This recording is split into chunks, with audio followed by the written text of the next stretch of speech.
था कि जो बाहर से राज्यों में लोग आते हैं उनका रजिस्ट्रेशन करना ज़रूरी है, तो इस तरीके से लोगों को बांटने का काम वहाँ से शुरू हुआ है क्या? देखिए कि उद्धव ठाकरे जी वोटों की लालच में कुछ भी कर सकते हैं। जब वो कांग्रेस राष्ट्रवादी के साथ जा सकते हैं तो वो कुछ भी कर सकते हैं। वो मंदिर बंद कर सकते हैं, दारू की दुकान चालू कर सकते हैं। उद्धव ठाकरे जी से अपेक्षा नहीं थी कि मंदिर बंद करके दारू की दुकान चालू करेंगे। एक जिला तो महाराष्ट्र में ऐसा है, जब मैं एक्साइज मंत्री था, कभी उस जिले की दारूबंदी हटाने का निर्णय करना ये हमारे महाराष्ट्र के लिए एक कलंक है। एंड कोरोना में, पीक कोरोना में उद्धव ठाकरे जी ने उस जिले का दारूबंदी का निर्णय जो 15 साल पहले हुआ था, 5 साल पहले हुआ था, वो निर्णय को हटा दिया। मुझे लगता है वो गांधी जी के वर्धा जिले का भी दारूबंदी का निर्णय हटा देंगे। तो वो तो कुछ भी कर सकते हैं। वो अभी मुख्यमंत्री है और 3 पार्टी के मुख्यमंत्री है। तो मुझे लगता है कि वो इस प्रकार से सरकार चला रहे। किसानों के बिजली कनेक्शन काट रहे, किसानों के नुकसान भरपाई का कोई लेना देना नहीं, पूरी फसल बर्बाद हो चुकी, किसान बर्बाद हो चुके। संजय गांधी योजना 3 महीने से नहीं आई है, सारा चल रहा है, दिल्ली सरकार चल रहा है। तो मैं यही कहना है आपके माध्यम से कि जब वो मंदिर बंद कर सकते हैं, दारू के दुकान खोल सकते हैं, बार खोल सकते हैं, रेस्टोरेंट खोल सकते हैं, सब खोल सकते हैं, मंदिर बंद नहीं करते, मंदिर खोल नहीं सकते। समझ लीजिए आप वो क्या कर सकते हैं, पूरे महाराष्ट्र में कुछ भी कर सकते हैं। महाराष्ट्रामध्ये 25 लाख युवकांना, मुंबईमध्ये 5 लाख युवकांना युवा वॉरियर्स, युवा योद्धे माननीय प्रधानमंत्री मोदीजी यांच्या नेतृत्वात आम्ही तयार करतो आहे। या युवा योद्ध्या करिता, त्यांना आत्मनिर्भर करण्याकरता, त्यांना स्किल डेव्हलपमेंट करण्याकरता, 21व्या शतकातला मजबूत युवा तयार करण्याकरता हा संकल्प आहे। 18 वर्षाचा असल्यामुळे त्याला मतदानाचा अधिकार आहे। तो माननीय मोदीजी भारतीय जनता पार्टीच्या पक्षाचा युवा वॉरियर्स असल्यामुळे मतदान करेलच। पण या युवकांना, या देशाचा इतिहास, वर्तमान, भविष्य याचाही विचार करून या युवकांना विक्रांतनी सांगितल्याप्रमाणे, तेजेंद्र सिंग तिवारीने सांगितल्याप्रमाणे प्रगल्भ युवा तयार करण्याची योजना आहे। अनेक ॲक्टिव्हिटीजून तो जोडला जाणार आहे। या महाराष्ट्राच्या महाविकास आघाडी सरकारच्या विरुद्ध हा युवा पेटून उठणार आहे। महाराष्ट्राच्या सरकारने ओबीसी आरक्षण घालवलं, महाराष्ट्राच्या सरकारने शेतकरी, शेतमजूर संपूर्ण महाराष्ट्रामध्ये अंधारात चालला। मुख्यमंत्री मुंबईपुरते, उपमुख्यमंत्री पुण्यापुरते आणि बाकी मंत्री हे त्यांच्या जिल्ह्याचे पेक्षा त्यांच्या विधानसभेत काम करत आहेत। महाराष्ट्राच्या 12 कोटी जनतेकडे या सरकारचं लक्ष नाही आहे। आज जर महाराष्ट्राच्या कोणत्याही कोपऱ्यात गेले तर या सरकारविरुद्ध प्रचंड नाराजी आहे आणि आम्ही या सरकारच्या, महाविकास आघाडीच्या नाकर्तेपणावर, अनाचारी, दुराचारी, भ्रष्टाचारी सरकारच्या विरुद्ध प्रचंड संघर्ष उभा करतोय। आणि या संघर्षातनं 51% लढाई आम्ही लढणार आहोत। तीनही पक्ष एक झाले तरी 51% लढाई जिंकून या महाराष्ट्रामध्ये भारतीय जनता पार्टी सर्वात मोठी पार्टी आणि या महाराष्ट्रामध्ये आमच्या भरोशावर स्वतःचं सरकार आणण्याचा आमचा प्रयत्न आहे। आणि म्हणून युवा वॉरियर संकल्पना तर आहेत, पण या महाराष्ट्राच्या सरकारने जो अन्याय केला, मराठा आरक्षण घालवलं, ओबीसी आरक्षण घालवलं, ओबीसी आरक्षणावर तर मी साक्षीदार आहे। माननीय देवेंद्र फडणवीसांनी 31 जुलै 2019ला वट हुकूम काढून ओबीसी आरक्षण थांबवलं होतं, पण हे सरकार आल्यानंतर ओबीसी आरक्षण घालवलं, वट हुकूम रद्द केला। सुप्रीम कोर्टाने निकाल दिल्यानंतरही 3 महिने झाले, 6 महिने झाले हे सरकार ओबीसीचा डेटा तयार करत नाही, आरक्षण देत नाही। आणि आम्ही ठरवलं आहे की या पुढच्या 3 महिन्यामध्ये या सरकारने जर ओबीसी आरक्षण दिलं नाही तर महाराष्ट्राच्या मंत्र्यांना आम्ही रस्त्यावर फिरू देणार नाही, आमचा युवा मोर्चा फिरू देणार नाही, भाजप फिरू देणार नाही. आणि म्हणून आम्ही आज या ठिकाणी संघर्षाला निघालो आहे. तेजू तिवानाजी आणि विक्रांत पाटीलजी यांच्या नेतृत्वात, मंगलप्रसाद लोढांचे यांच्या सहकार्याने आणि सर्व भाजपचे नेते, मुंबई शहरातले सर्व भारतीय जनता पार्टीचे आमचे नेते या सर्व योजनेमध्ये आहेत.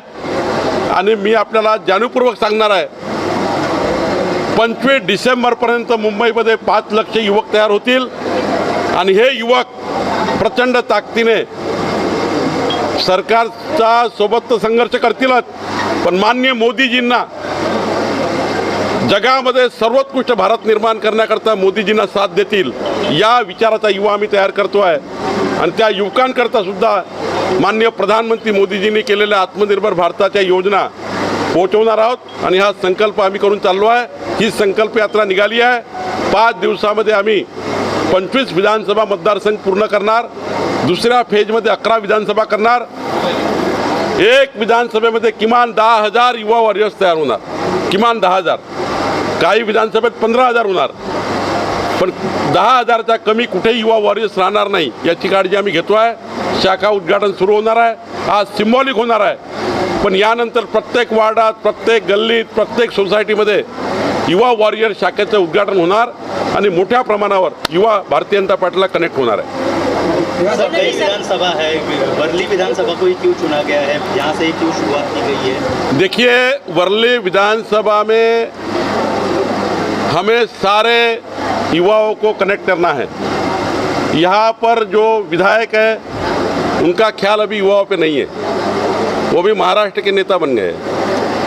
और हमारे यहाँ के युवा, मैं जब यहाँ पे आया तो यहाँ के अनेक युवाओं ने, 250 युवाओं ने कहा कि हमें युवा वॉरियर बनना है, हमें युवा वॉरियर बनना है, हमें मोदी जी के साथ जाना है, हमें मोदी जी के साथ जाना है, हमें देवेंद्र जी के साथ जाना है, हमें मंगल प्रसाद जी के साथ जाना है, हमें तेजू तिवारी के साथ जाना है.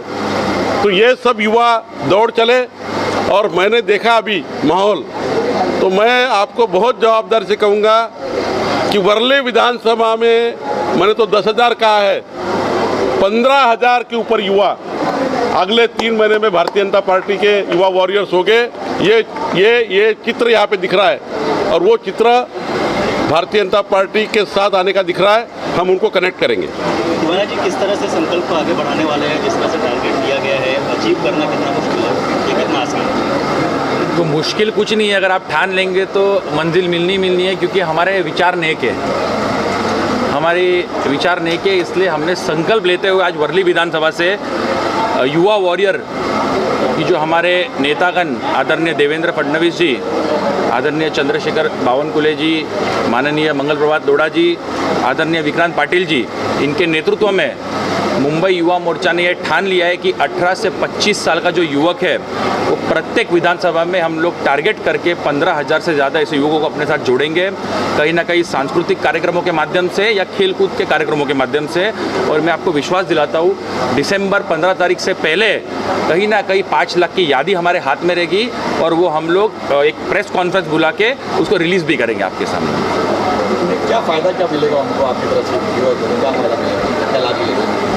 कहीं ना कहीं मंडल स्तर पे ऐसे युवाओं की जो रुचि रहती है, चाहे वो फोटोग्राफी हो, चाहे वो पेंटिंग हो, ऐसे अलग अलग विविध कार्यक्रम, इसका एक हेल्दी कंपटीशन हम उनके बीच में एक दूसरे से कनेक्ट करने के लिए युवाओं से, अपने विचारधारा से, आइडियोलॉजी से, किसी का कुछ सोचना रहेगा, किसी कुछ मानना रहेगा, तो एक दूसरे के साथ अपने विचार शेयर करने हेतु ऐसे कार्यक्रम और ऐसे हम लोग उपक्रम मंडल स्तर में पूरे मुंबई में 36 विधानसभा में करने जा रहे हैं आगे चलकर. सर, जितना अगर देखा जाए तो युवाओं को खास करके रोजगार की उपलब्धि कम होती जा रही है धीरे धीरे, जैसे कोविड शुरू हुआ है, आप लोग उससे किस तरीके से कनेक्ट करेंगे युवाओं को? जो यादी हमारे पास आएगी, जैसे जैसे यादी आना चालू हो जाएगी, तो एक अटल युवा रोजगार केंद्र ऐसे एक रचना पूरी युवा मोर्चा के माध्यम से कि जो युवा बेरोजगार है तो अटल युवा रोजगार केंद्र ऐसे भारतीय जनता युवा मोर्चा के वॉर रूम से शुरुआत हो चुकी है उसकी.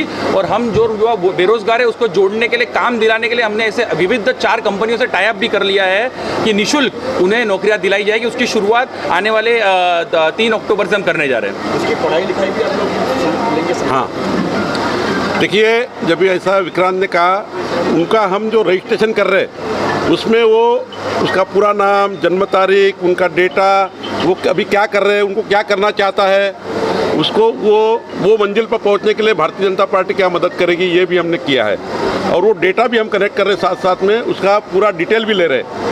तो जो युवा को जहाँ जहाँ जरूरत है वहाँ हमारा ये यूनिट काम करने वाला है।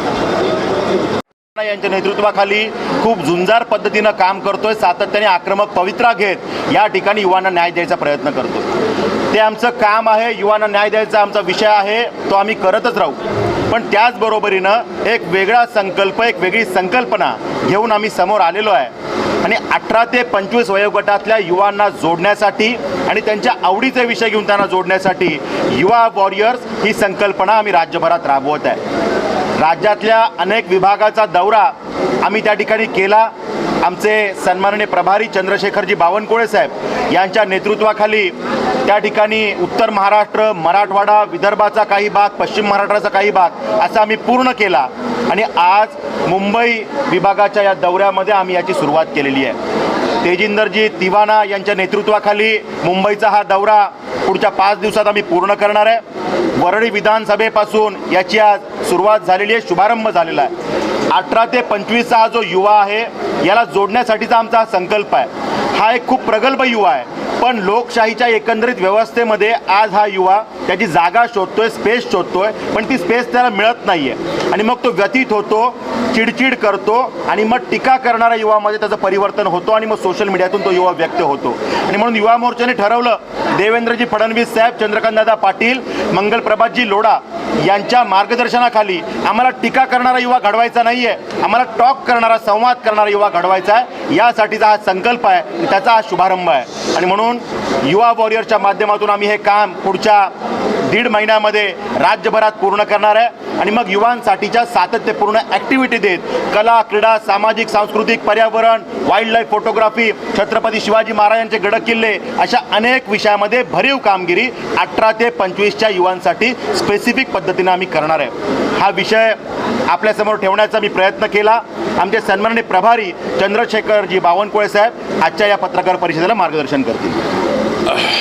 युवतींचे प्रश्न घेऊन सातत्याने रस्त्यावर उतरावं लागतंय आणि म्हणून त्या आंदोलनाचे विषय तर आम्ही करतोच आहे। आमचा मुंबई युवा सवाल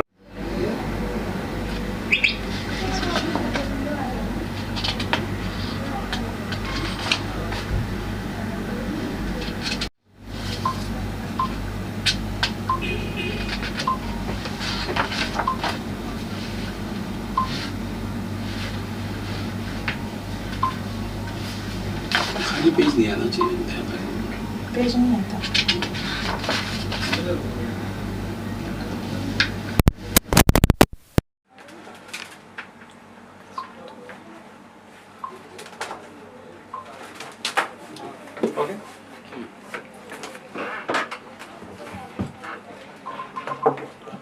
एक मिनट।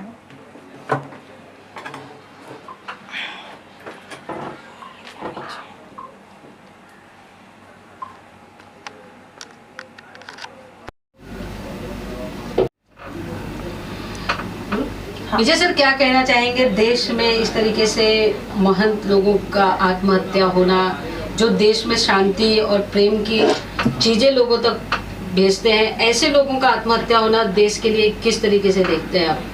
देखिए, ऐसा है, परम पूज्य संत श्री महाराज जी का, 1 मिनट जरा 2 मिनट बोल सर। विजय सर, क्या कहना चाहेंगे? जिस तरीके से देश में संत महात्माओं का अगर आत्महत्या होने लगे तो ये देश के लिए किस तरीके से देखते हैं? ये क्या लगता है, जो शांति और प्रेम की चीजें लोगों में फैलाने का काम करते हैं, ऐसे लोग अगर आत्महत्या करने लगे तो देश किस तरफ जाता हुआ दिखाई दे रहा है? देखिए, ऐसा है कि अखिल भारतीय अखाड़ा परिषद के अध्यक्ष संत श्री नरेंद्र गिरी जी महाराज प्रयागराज के ऐसे विभूषित संत थे जिन्होंने, आप देखेंगे कि चाहे वो कुंभ का मेला हो या गंगा माँ की सेवा हो, परम पूज्य महाराज जी तन मन धन के साथ सनातन धर्म के लिए हमेशा खड़े रहते थे। परम पूज्य महाराज जी ने हमेशा, नरेंद्र गिरी महाराज जी ने सनातन धर्म को संरक्षित करने का काम किया। ऐसे संत का आकस्मिक हमारे बीच से चला जाना ये आध्यात्मिक सामाजिक जगत की एक बहुत बड़ी क्षति है, जिसको आप पूरा कर पाना असंभव है। और मैं आपको एक चीज़ बताना चाहूँगा कि लगातार हमारे संत महात्माओं को इस प्रकार से संत महात्माओं का जाना देश के लिए ऐसी क्षति है। ये संत महात्मा हमारे समाज को मोटिवेशन का काम करते हैं। आप देखेंगे कि परम पूज्य महाराज जी के ने अपने जीवन में कितने सारे लोगों को मोटिवेट किया होगा, कितने सारे लोगों को परम पूज्य महाराज जी ने सहारा दिया है। महाराज जी का इस प्रकार से निधन पूरा भारत आज पचा नहीं पा रहा। महाराज जी आत्महत्या कर नहीं सकते हैं, और ये प्रथम दृष्टिकोण में ही इंगित करता है कि ये सुनियोजित हत्या है। और राष्ट्रीय उत्तर भारतीय समाज पार्टी उत्तर प्रदेश सरकार से मांग करती है कि इसको तत्कालीन प्रभाव के साथ सीबीआई को दे देना चाहिए। जिस प्रकार से इसमें बहुत सारे एंगल आ रहे हैं वो दर्शाता है कि एक राजनीतिक षड्यंत्र भी है। निजी फायदा के लिए क्या लगता है ऐसा, जिस तरीके से उनके जो शिष्य हैं आनंद गिरी, उनका और कुछ उनके साथ जुड़े हुए लोगों का नाम इसमें आ रहा है? देखिए ऐसा है, मैंने आपको बताया है कि ये काम कोई एक व्यक्ति नहीं कर सकता, इसमें बहुत सारे लोगों की मिली भगत हो सकती है। तो मैं अपने देश की मीडिया के माध्यम से कहना चाहता हूँ कि परम पूज्य महाराज जी, नरेंद्र गिरी महाराज जी कोई छोटे मोटे व्यक्ति नहीं थे।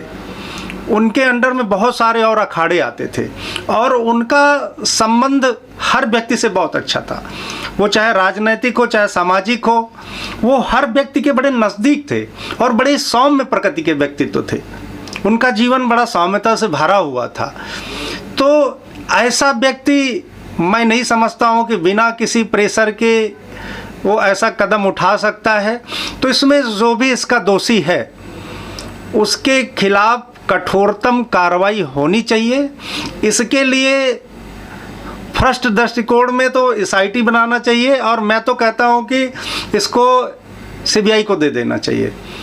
जिस तरीके से आनंद गिरी ने भी ये दावा किया है कि जिस तरीके से महंत जी का जो है आत्महत्या करने पर वो मजबूर हो गए या उनकी हत्या हुई है, इस तरीके की चीज़ें उनके साथ भी हो सकती है। हम नहीं, मैं आपको बता रहा हूँ कि आज देखिए लालच और लोभ में आदमी इतना अंधा हो गया है ना कि हम आपको बता नहीं सकते हैं। और ज़मीन पैसा इसके लिए तो वो बड़ी बड़ी चीज़ें लोग करने के लिए तैयार हो जाते हैं। तो ये बड़ा घृणित मामला दिख रहा है कि इतने बड़े संत जिन्होंने आजीवन समाज की सेवा किया है, तो इस प्रकार के संत के साथ अगर ऐसा हो सकता है तो इसको सीबीआई की जांच जल्द से जल्द होनी चाहिए। और ये दूध का दूध पानी का पानी होगा। और ये पूरे देखिए ये पूरे हिंदू धर्म की एक बहुत बड़ी आस्था है, क्योंकि परम पूज्य महाराज जी के करोड़ों फॉलोअर्स हैं, करोड़ों चाहने वाले लोग हैं उनके। परम पूज्य महाराज जी का स्वभाव, सनातन धर्म के लिए उनकी जो निष्ठा, चाहे वो माँ गंगा से उनका अटैचमेंट, चाहे वो कुंभ से उनका बहुत बड़ा अटैचमेंट, ये आध्यात्मिक जगत की एक बहुत बड़ी हस्ती थे परम पूज्य महाराज जी। कौन, देखिए जो प्रयागराज में जाता है कौन नहीं चाहता था कि परम पूज्य महाराज जी का दर्शन ना हो, परम पूज्य महाराज जी का सानिध्य ना मिले। तो बड़े सारे लोगों ने, बहुत सारे लोग जो है परम पूज्य महाराज जी के सानिध्य में आकर के वो उन्होंने अपने जीवन को सुधारा है।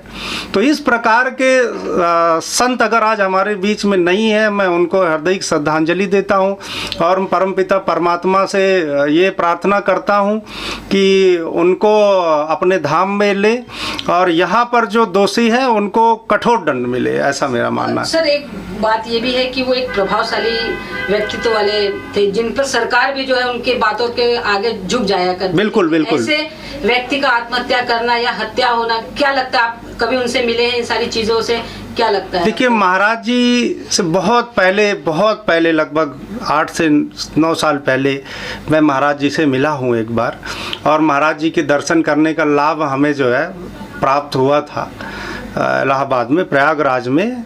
और महाराज जी का बड़ा सौम्य नेचर था, चाहे वो आशीर्वाद देना या लोगों को गुरु मंत्र देना, प्रेम पूर्वक बैठाना, मतलब वो घमंड से बड़े परे थे, मतलब बहुत ही सौम्य स्वभाव वाले व्यक्ति थे। स्वभाव बड़ा अच्छा था और लोगों को जाना, हाथ से प्रसाद देना, महाराज जी की बड़ी अच्छी आदतें थी। तो महाराज जी बड़ा कल्याणकारी काम उन्होंने अपने जीवन में किया है, इसीलिए मैं ईश्वर से यही प्रार्थना करता हूँ कि उनकी आत्मा को शांति मिले, और जो भी दोषी है उसको कठोर से कठोर हमारे देश के कानून में जो भी सजा है वो मिलनी चाहिए।